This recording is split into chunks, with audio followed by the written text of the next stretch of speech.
할렐루야. 이 새벽에 하나님의 큰 은혜와 사랑이 우리 성도님들과 함께 하시기를 주님의 이름으로 축복합니다. 오늘 말씀에 보면 한 율법학자가 예수님을 시험하기 위해서 예수님께 물어봅니다. 예수님, 무엇을 해야 영생을 얻겠습니까? 영생 얻는 방법에 관하여 물어보는 것입니다. 율법학자가 이렇게 물어봤을 때 예수님께서 이제 말씀하십니다. 율법에는 뭐라고 기록이 되어 있는가? 여러분, 우리는 에베소서 말씀을 통해서 영생을 얻는 방법에 관하여 이미 잘 알고 있습니다. 너희가 그 은혜를 인하여 믿음으로 말미암아 구원을 얻었나니 이것이 너희에게서 난 것이 아니라 하나님의 선물이라. 행위에서 난 것이 아니니 누구든지 자랑하지 못하게 하려 함이라. 우리는 잘 알고 있지만 율법학자는 자신을 뽐내기 위해 자신의 예수님을 또 시험하기 위해서 이 질문을 하는 것입니다.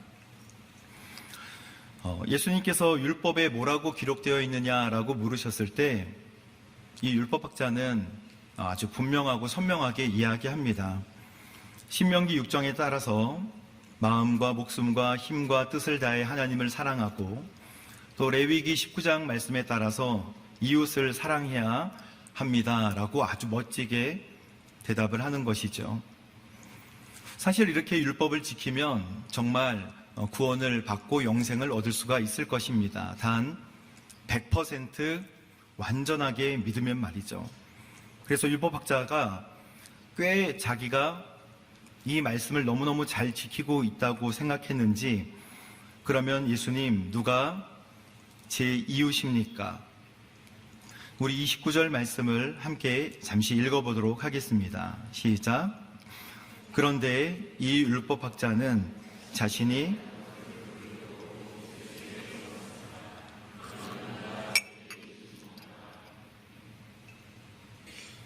율법학자는 쉽게 말하면 이웃사랑을 잘하고 있는 것을 자랑하고 싶어서 이웃의 범위를 묻는 것입니다. 이웃의 범위는 레위기 19장에 의하면 유대인들이 이웃의 범위입니다. 유대인들을 내가 잘 섬기고 어려운 유대인들을 잘 돕고 있기 때문에 주님, 제가 지금 잘 섬기고 있고 잘하고 있는 것을 뽐내기 위해 누가 제 이웃입니까? 라고 물어보는 것이죠. 말씀하신 사람들 지금 제가 잘 돕고 있습니다. 꽤 잘하고 있습니다.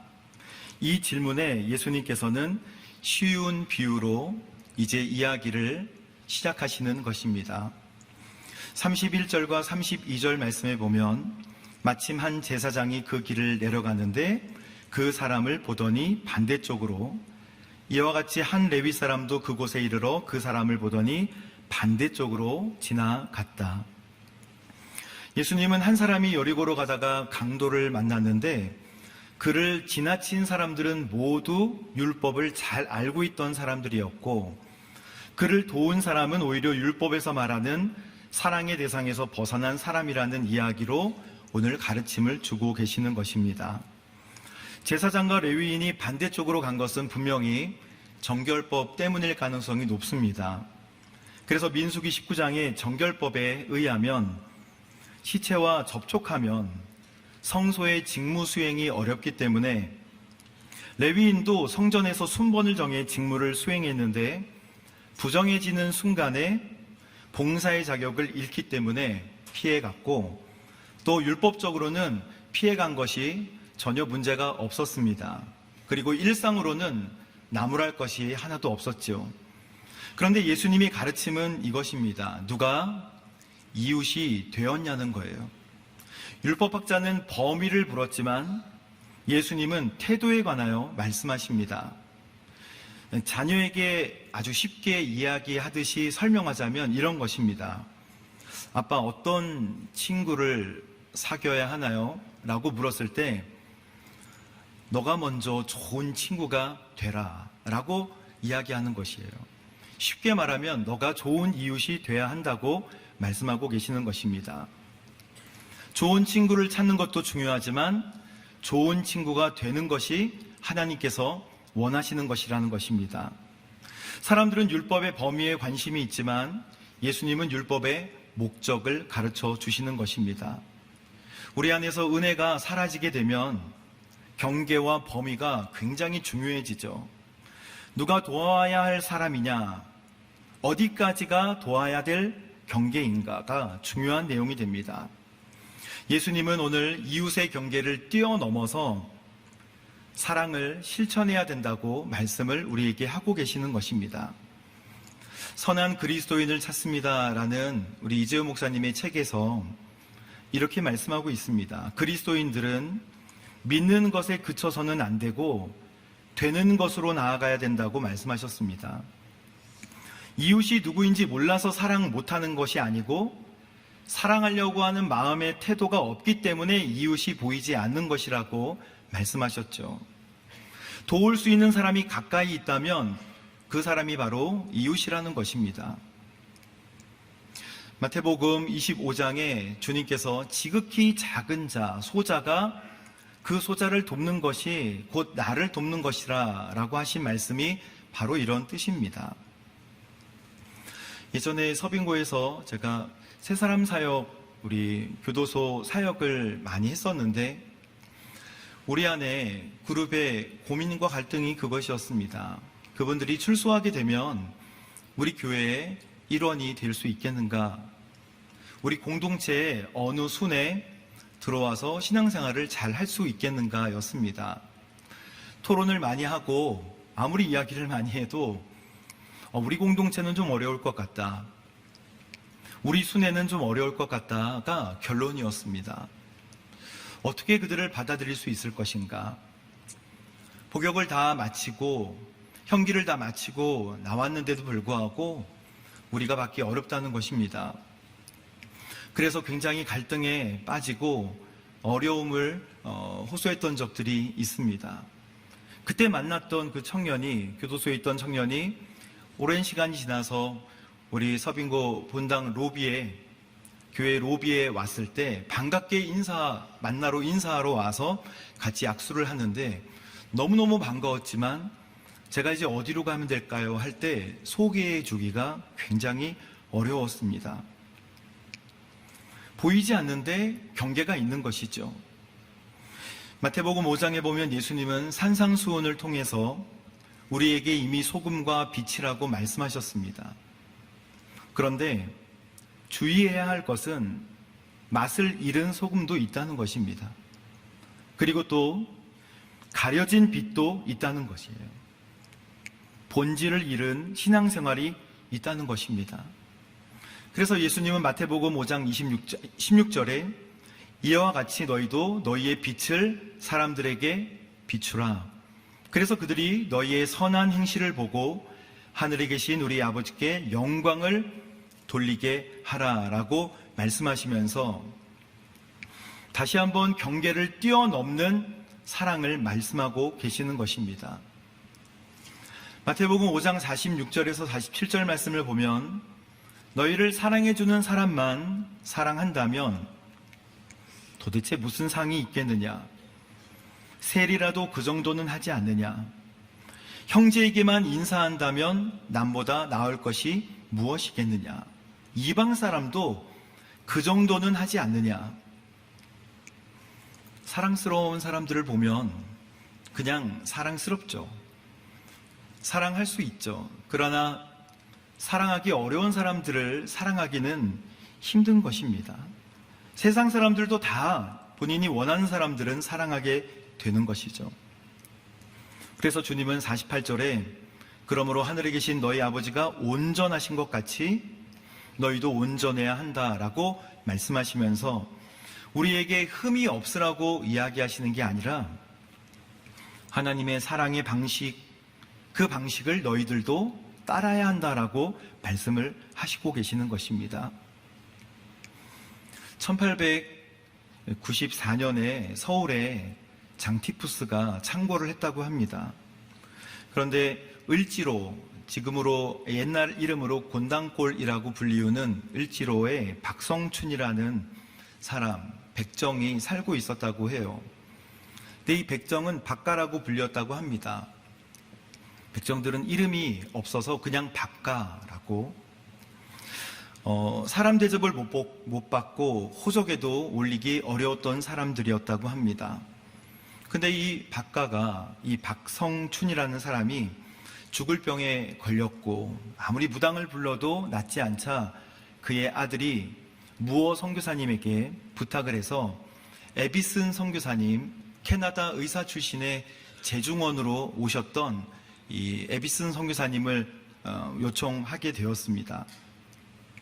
이 선교사님은 가방을 챙겨서 백정의 부락을 찾았고 왕의 몸을 만지고 고치던 어이였는데, 이 어이가 이 박성춘 몸을 만지면서 오두막에서 무릎 꿇고 정성껏 치료를 했다는 것입니다. 신분제도가 매우 엄격했던 조선에 전례가 없었던 일이라고 합니다. 사람들은 다 충격에 받았고 박성춘도 나았지만 충격에 휩싸였습니다. 나 같은 백정, 사람도 아닌데 어찌 대궐의 높은 어른께서 이 천한 곳까지 오셔서 제 몸을 만지셨습니까? 그래서 에비슨이 짧게 대답합니다. 예수님 안에서 모두 평등하고 당신도 하나님이 사랑하시는 소중한 생명이기 때문입니다 라고 이야기했다고 해요. 그래서 박성춘은 회심하고 예수님을 믿게 됩니다. 그는 이 무어 선교사님이 함께하는 곤당골 교회에 출석하게 되었고, 짐승 같은 나를 사람 만들어 주셨다, 짐승 같은 나를 구원해 주셨다라는 마음으로 열심히 복음을 전하고 그리고 신앙생활을 열심히 했다고 해요. 그런데 이 곤당골 교회 안에 양반들이 가득했는데 기존에 있던 양반들이 항의를 했다고 합니다. 어떻게 백정이 우리와 함께 예배를 드릴 수 있겠습니까? 항의하다가 에비슨 선교사님과 무어 선교사님이 받아들이지 않자 그럼 우리가 나가죠 해서 나가서 따로 교회를 만들었다고 합니다. 몇 년 뒤에 양반들은 자기 자신들의 교만함을 깨닫고 돌아와서 백정들과 하나가 되어 예배를 드렸다고 하는데, 그 교회가 지금 있는 인사동에 있는 승동교회라고 합니다. 박성춘은 승동교회의 장로가 됩니다. 그리고 3년 후에는 왕족 출신인 이재영도 여기에 장로가 돼요. 그래서 백정 출신과 왕족 출신의 장로가 이 교회 안에 함께 있게 되었고, 그의 아들 박서양도 에비슨이 세운 세브란스 의학교의 1회 졸업생이 되었다고 합니다. 근대식 의사의 첫 번째 멤버가 되었던 것이죠. 여러분, 이렇게 사랑을 뛰어넘는 경계가 있지만 사실 사랑을 뛰어넘는 경계를 뛰어넘는 이 사랑을 실천하기에는 굉장히 어려움이 많다고 하용조 목사님도 말씀을 하셨습니다. 하용조 목사님이 사랑에 관한 설교를 말씀하실 때 어떤 설교자도 사랑에 대하여서는 자신 있게 설교하지 못할 것이다.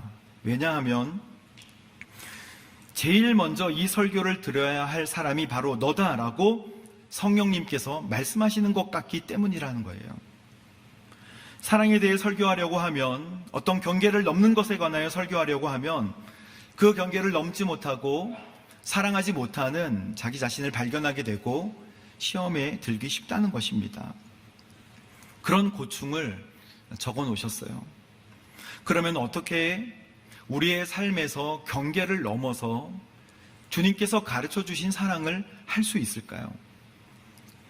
여러분, 예수님의 마음을 품어야 되는데, 예수님께서 이 비유로 말씀하신 비유의 내용을 살펴보면 예수님의 마음을 조금이라도 알아갈 수가 있습니다. 33절 말씀을 우리 함께 읽어보도록 하겠습니다. 시작.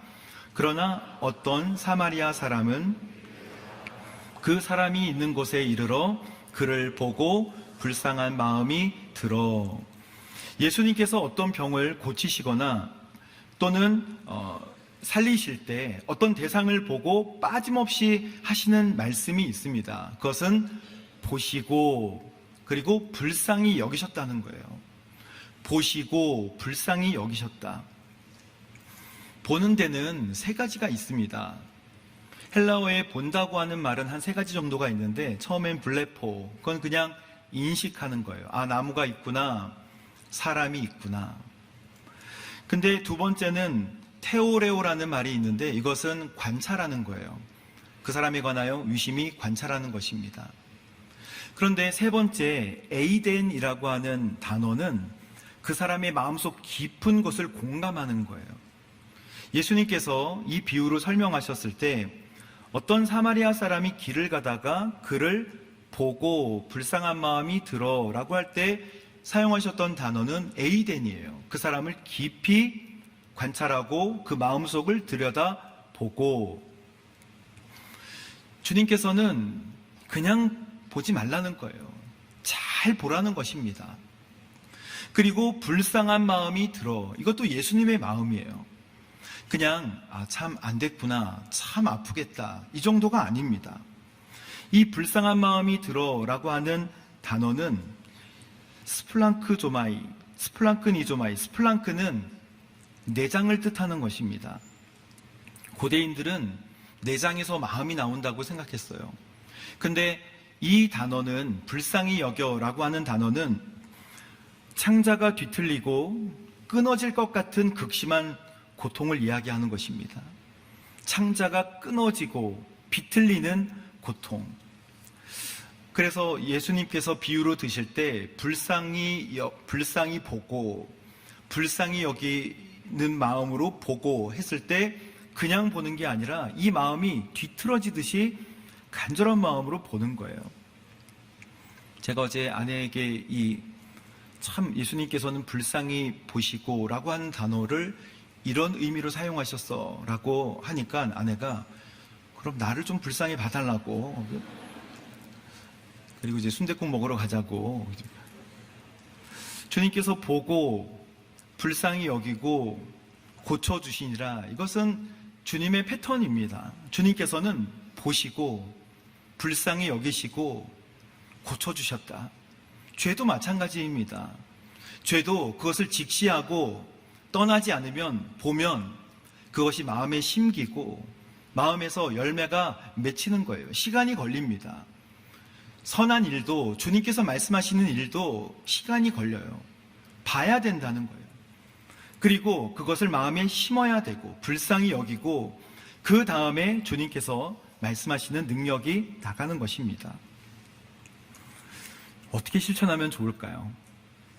오래전에 한 권사님이 제게 오셔서 기쁜 마음으로 이렇게 말씀하셨어요.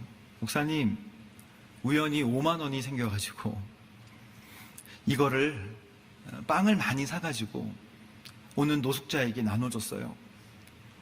그러면서 너무 기뻐하시는 거예요.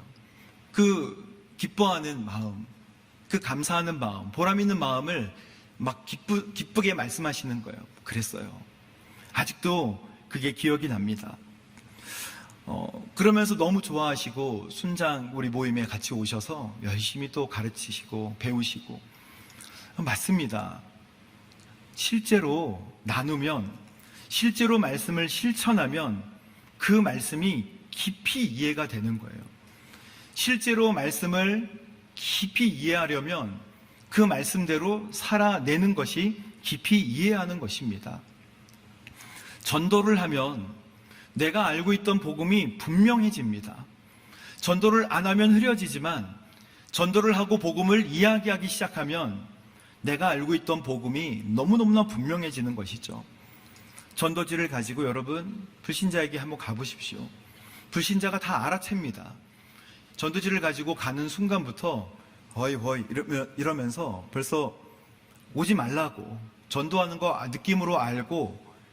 그러나 만약에 전도하다가 상처라도 받고 또 욕이라도 먹으면 정말 오늘은 정말 참 이상한 날이구나, 이렇게 생각되는 게 아니라 예수님이 나를 이렇게까지 사랑하시는구나, 주님께서 나를 이렇게까지 아끼셨구나. 하나님의 말씀을 실천하면 그 말씀이 깊이 알아지게 된다는 것입니다. 그래서 제가 오늘 빵을 가지고 왔는데요. 원사님이 하셨던 말씀이 생각나서 오늘 이 빵을 제가 여러분 자리 17자리에 밑에다가 놔뒀어요. 지금 보지 마시고 이따가 그 빵이 혹시 있으면 그 빵을 가지고 하나는 드시고 하나는 이웃에게 나눠줘 보세요. 그러면 하나님께서 주시는 놀라운 은혜가 이것이구나, 경계를 넘는, 보지 않으셔도 괜찮습니다. 놀라운 사랑이 느껴지게 될 거예요. 벌써 비닐봉지가 이제 소리가 나는 거예요. 또 하나는 주님께서 말씀해 주신 마음은 사랑의 수고입니다. 34절 말씀으로 우리 함께 읽어보도록 하겠습니다. 시작. 가까이 다가가 상처에 기름과 포도주를 바르고 싸맸다. 그리고는 그 사람을 자기 짐승에 태워서 여관에 데려다가 잘 보살펴 주었다. 35절. 이튿날 사마리아 사람은 여관 주인에게 2데나리온을 주며 저 사람을 잘 돌봐주시오. 돈이 더 들면 내가 돌아와서 갚겠소. 사마리아 사람은 가까이 가서 상처를 치유하고 보살펴주며 쉴 자리까지 마련해 줍니다. 굳이 그렇게까지 하지 않아도 되는 일들을 하는 것 같이 느껴져요. 이쯤 되면 거의 가족같이 느껴집니다. 근데 예수님은 이렇게 해야 된다는 거예요. 예수님은 이렇게 실천을 해야 된다는 것입니다. 사랑의 수고를 해야 된다는 거예요. 2데나리온을 주면서까지. 여러분, 그 당시에 그 여관은 한 데나리온은 한 사람의 하루 품삯이잖아요. 근데 20분의 1 데나리온이 여관 하루 그 숙박료래요. 그러니까 한 2주 이상을 머무르게 2데나리온을 주고 머무르게 한 다음에 기름, 포도주, 그리고 짐승에 태워서 잘 보살펴주고 2데나리온까지 주면서 사랑의 수고를 하는 거예요. 데살로니가 전서에 바울이 데살로니가 교회를 칭찬하면서 믿음의 행위와 사랑의 수고와 소망의 인내, 이게 아버지 앞에 기억이 됐다라고 말씀하신 내용이 있습니다. 그 중에 사랑의 수고, 이 수고를 지금 하라고 주님께서는 말씀하고 계시는 것입니다. 사랑의 수고할 때 이 수고는요, 코포스라는 말이에요. 코포스. 이렇게 쉽게 외우려면 이렇게 코를 파서 이렇게 외우면 되죠. 코파스. 어렵죠. 근데 이거는 원래의 뜻이 때리다, 치다라는 뜻이 있고, 육체적으로, 정신적으로 극심한 피로나 노동이나 탈진에 이를 정도의 노력을 뜻하는 거예요. 그러니까 단순한 봉사가 아니라 몸이 부서질 정도의 노동을 뜻하는 것입니다. 34절과 35절의 수고는 코포스예요. 기름과 포도주로 여관에 데려가고 돈이 더 들면 갚겠다는 노력. 이건 봉사가 아니라 극심한 피로와 땀과 노동과 사랑의 수고가 있는 것입니다. 우리 예수님께서 누가 강도 만난 사람이 이웃이냐고 물은다면 사랑의 수고가 있는 사람이라고 가르쳐 주시는 것입니다. 예수님께서는 사랑의 수고에 대해 다시 한번 우리에게 설명하고 계시는 거예요. 피로와 노동과 노력이 있는 거예요. 피로와 수고와 노력이 있는, 그게 바로 사랑의 수고라고 주님께서 말씀하고 계십니다. 오늘 현대를 살아가는 우리에게 사랑의 수고를 말씀하시는데 우리에게 이런 능력이 있을까요? 오늘 이 본문은 70명의 제자를 파송하시고 그리고 나서 하신 말씀이에요. 70명의 제자들이 놀라운 능력을 경험합니다. 예수님께서 이 제자들을 보내실 때 먼저 제일 첫 번째로 귀신을 쫓는 능력을 주시고, 두 번째로는 병을 고치는 능력과 모든 약한 사람들을 세우고 회복시키는 능력을 주셔서 보내시는데, 옛날에는 예수님만 하던 일을 이제 제자들이 하고 나사렛 예수 그리스도의 이름으로 선포하니까 귀신이 하늘로부터 땅에 떨어지는 것을 이들이 경험하고 진짜 그렇게 되던데요. 놀라움으로 예수님께 고백하던 장면이 바로 2장 앞부분에 나옵니다. 능력은 예수님에게서 오는 줄로 믿습니다. 제자들은 작은 예수가 되어 도시와 마을로 갔을 때 이 도시와 마을이 들썩들썩했어요. 예수님의 불쌍히 여기는 마음도 사랑의 수고도 주님께서 능력을 주시면 하게 될 줄로 믿습니다. 사랑은 열매예요. 성령의 열매예요. 오늘 여러분의 단단한 경계, 뛰어넘어야 할 경계는 무엇인가요? 오늘 예수님의 마음으로 사랑의 경계를 뛰어넘는 거룩한 그리스도인이 되시기를 주님의 이름으로 축복합니다. 우리 이 시간 함께 찬양하며 함께 기도하도록 하겠습니다.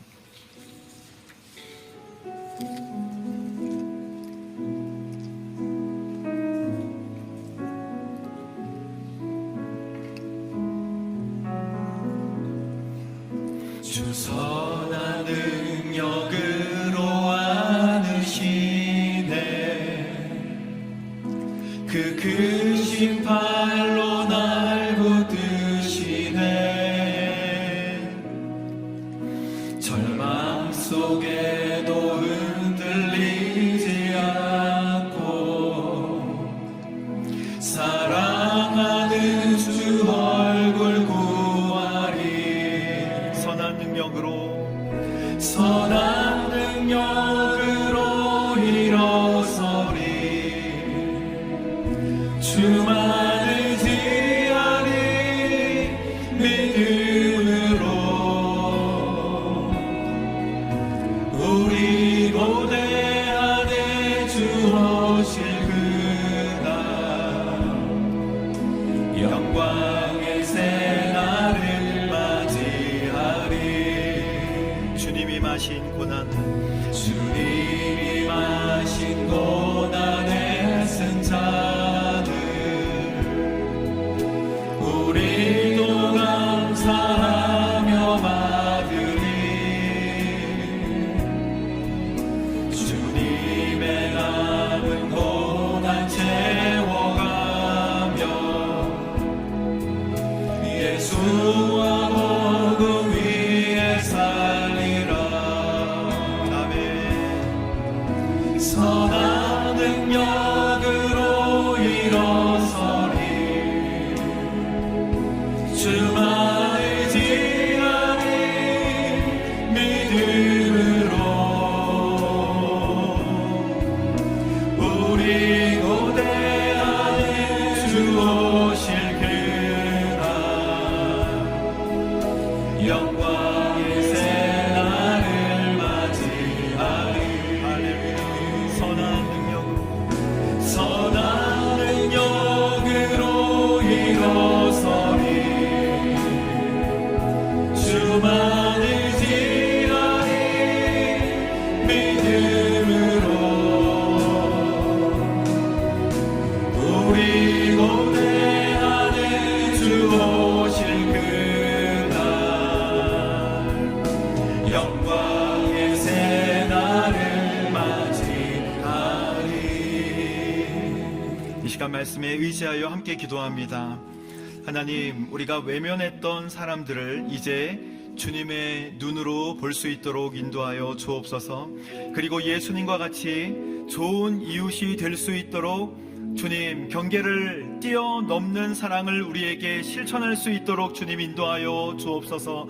주님, 창자가 꼬이고 끊어질 것 같은 주의 사랑과 불쌍히 여기는 마음으로 이제 보게 하여 주시고 주 예수 그리스도의 사랑으로 실천할 수 있도록 인도하여 주옵소서. 주의 이름을 부르며 함께 기도합니다. 주여, 아버지 하나님 감사합니다. 외면했던 사람들을 주님의 눈으로 바라볼 수 있도록 인도하여 주시고 예수님과 같이 좋은 이웃이 될 수 있도록 주님 인도하여 주옵소서. 아버지 하나님, 불쌍히 여기는 마음을 주시고 아버지 하나님, 주님의 눈으로 바라볼 수 있도록 주여 인도하여 주옵소서. 아버지 하나님, 영의 눈이 열리게 하여 주옵소서. 아버지 하나님, 우리의 영의 귀가 열리게 하여 주옵소서. 신음하고 있는 사람들의 소리를 듣게 하여 주시고 아버지 하나님, 아파서 마음이 하나님 우울하며 깨어지고 상처 입은 영혼들을 하나님 주목하여 볼 수 있는 하나님 놀라운 영적 눈이 띄어질 수 있도록 인도하여 주옵소서. 아버지 하나님, 우리의 영과 눈이 아버지 하나님 열리게 되기를 간절히 원합니다. 하나님, 주님의 눈으로 볼 수 있도록 인도하여 주옵소서. 가서 너도 이와 같이 하라는 말씀을 실천할 수 있도록 주님 역사하여 주옵소서. 아버지 하나님, 오늘 이 말씀에 따라 우리가 우리의 하나님 주변에 있는 많은 사람들을 하나님 경계를 뛰어넘는 사랑을 실천하고 예수님의 사랑을 실천하여 아버지 하나님, 주님이 주시는 놀라운 온전함이 경험될 수 있도록 인도하여 주옵소서. 주님의 사랑의 방식을 따라갈 수 있도록 주여 인도하여 주옵소서. 말씀에 의지하여 다시 기도합니다.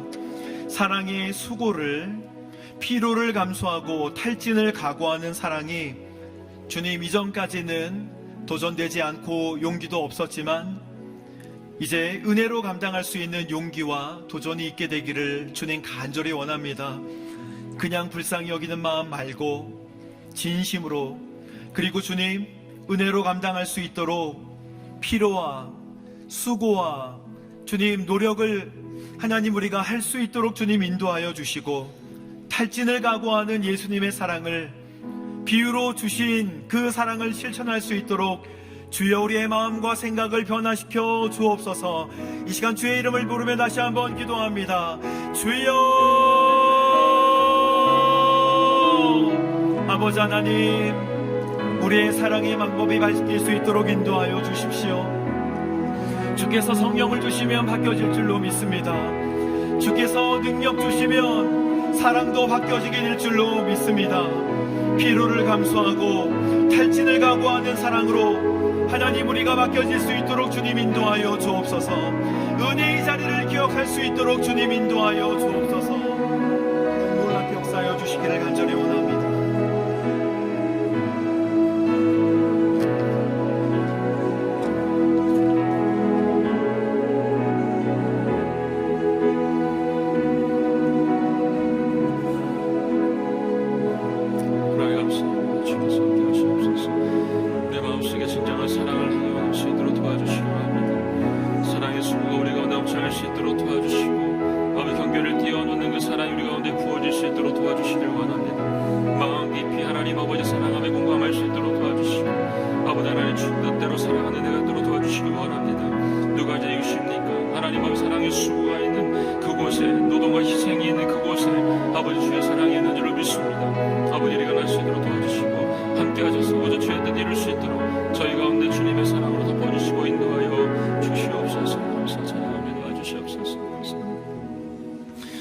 마지막으로 나라와 민족을 위해서 기도할 때는 다 함께 일어나서 기도하며 나아가도록 하겠습니다. 사랑의 하나님, 저희는 지금 공의와 진리가 희미해지고 하나님의 창조 질서가 도전받는 혼돈의 시대를 살고 있습니다. 세상의 성공과 물질의 풍요, 육신의 평안함과 나중심의 삶을 쫓느라 정작 하나님의 꿈을 쫓지 못하고 살았던 저희들의 교만함과 안일함을 회개하며 나아가기를 원합니다. 주님, 이 땅에 회개와 회복의 은혜를 부어 주시옵소서. 정치, 경제, 사회, 문화, 예술 등 모든 영역에서 하나님의 대적하는 우상 숭배와 세속주의가 힘을 잃게 하시고 어둠 속에 감춰졌던 모든 무리와 거짓이 예수님의 빛 가운데 명백히 드러나게 하여 주시옵소서. 공정한 재판을 통해 악은 반드시 보응을 받게 하여 주시고 정직함으로 하나님의 뜻을 구하는 자들에게는 소망을 주는 나라가 되게 하여 주시옵소서. 특별히 우월주의와 물질 만능주의와 제국주의, 사회주의와 공산주의 등 하나님을 부정하는 잘못된 사상적 흐름으로부터 이 나라를 꼭 지켜주시옵소서. 양국화의 깊은 것을 치유하여 주시고 서로를 존중하며 겸손히 섬기는 성숙한 하나님 나라가 되게 하여 주시옵소서. 임령 다시 한번 예수 그리스도의 제자로서 자기를 부인하고 자기 십자가를 지는 결단 앞에 서게 하여 주셔서 우리의 소망이 이 땅에 있지 않고 영원한 하나님 나라에 있음을 선포하게 하여 주시옵소서. 이 나라 대한민국이 열방을 향해 복음의 빛을 비추는 거룩한 통로가 되게 하여 주시옵소서. 두 손을 높이 들고 주여 세 번 외치고 통성으로 기도하며 나아가겠습니다. 주여!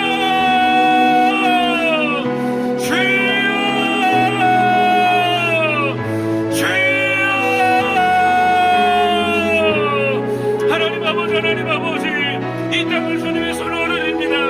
하나님 아버지, 공의와 진리가 임해진 이 땅 가운데 하나님 아버지, 하나님의 창조 질서가 하나님 아버지 바르게 세워지게 하여 주시옵소서. 하나님 아버지, 성공주의에 빠졌던 이 죄악을 용서하여 주시옵소서. 물질 부교 가운데 빠졌던 이 죄악을 용서하여 주시옵소서. 육신의 변화 가운데 빠져있던 이 죄악을 용서하여 주시옵소서. 나 욕심을 살았던 이 죄악들을 하나님 용서하여 주시옵소서. 하나님의 꿈을 꾸게 하시고 주님의 소망을 붙는 저희 모두가 되게 하여 주시옵소서. 저희 교만함과 안일함을 다 십자가에 못 박을 수 있도록 도와주시기를 원합니다. 하나님 아버지, 땅에 다시 한번 주님의 공의가 주님의 정직이 세워질 수 있도록 아버지 도와주시기를 원합니다. 하나님, 약간의 우상 숭배와 세상주의가 힘을 잃게 하여 주시고 어둠 속에 갇혀있던 모든 무리와 고정들이 다 예수님의 앞에 명백하게 드러나게 하여 주시옵소서. 하나님 아버지, 정직함으로 주님의 뜻을 구할 수 있도록 도와주시고 주님의 소망 가운데 나아가는 나라가 수 있도록 아버지 붙잡아 주시고 인도하여 주시기를 원합니다. 하나님 아버지, 부정했던 잘못된 모든 사상들의 흐름을 끊어주시기를 원합니다. 우리 안에는 우월주의와 물질만능주의와 제국주의와 사회적 공산주의를 하나님 아버지 끊어주시고 하나님 아버지 주님의 손안에 끝까지 붙잡히는 저희 모두가 될 수 있도록 도와주시기를 원합니다. 서로 존중하는 나라, 겸손히 섬기는 나라, 성숙한 주님의 나라가 될 수 있도록 이 땅을 붙잡아 주시기를 원합니다. 한번 하나님 아버지, 그리스도의 제자로서의 삶을 살아낼 수 있도록 우리 자신을 보시게 하며 주님의 십자가를 지고 결단할 수 있도록 저희 가운데 진정한 소망의 빛이 이 땅 가운데 비칠 수 있도록 하나님 도와주시고 인도하여 주시기를 원합니다. 이 나라의 한 명이 다시 한번 열방의 빛으로 쓰임받을 수 있도록 하나님 아버지, 다시 한번 주님의 공의를 베풀어 주시고 역사하여 주시옵소서. 감사합니다. 오라, 우리가 여호와께 돌아가자. 여호와께서 우리를 찢으셨으나 도로 낫게 하실 것이요 우리를 치셨으나 싸매어 주실 것임이니라. 아멘. 사랑하는 하나님 아버지, 호세아서의 약속의 말씀을 붙들고 간구합니다. 이 나라가, 한국 교회가, 그리스도인들이 저희가 먼저 복음 앞으로 다시 돌아오게 하여 주시옵소서. 우리 이걸 위해 세상의 가치관과 타협했던 모습을 회개하며 진리의 기준 대신 주님을 바라보고 무너진 창조 질서의 파수꾼을 살아나간 역사가 우리 가운데 일어나게 하여 주시옵소서. 성도 한 사람이 삶의 자리에서 거룩한 제사장으로 살아가 주와 함께 십자가 가지고 나아가는 진정한 제사장의 삶을 살게 하여 주시옵소서. 오직 정의를 물같이, 공의를 마르지 않는 강같이 되게 하여 주실 것을 믿습니다. 이 땅이 공의가 강물처럼 흘러나게 하셔서 힘을 가진 자들이 하나님을 두려워하게 하시고 거짓과 속임수가 통하지 않는 정직한 나라가 되게 하여 주시옵소서. 물질만능주의, 세속주의의 우상을 부수고 모든 국민이 진실을 알고 서로를 궁일히 여기는 마음을 허락하여 주시옵소서. 이 민주 다시 한번 이 땅에 허락하신 하나님의 소명을 회복하게 하여 주시옵소서.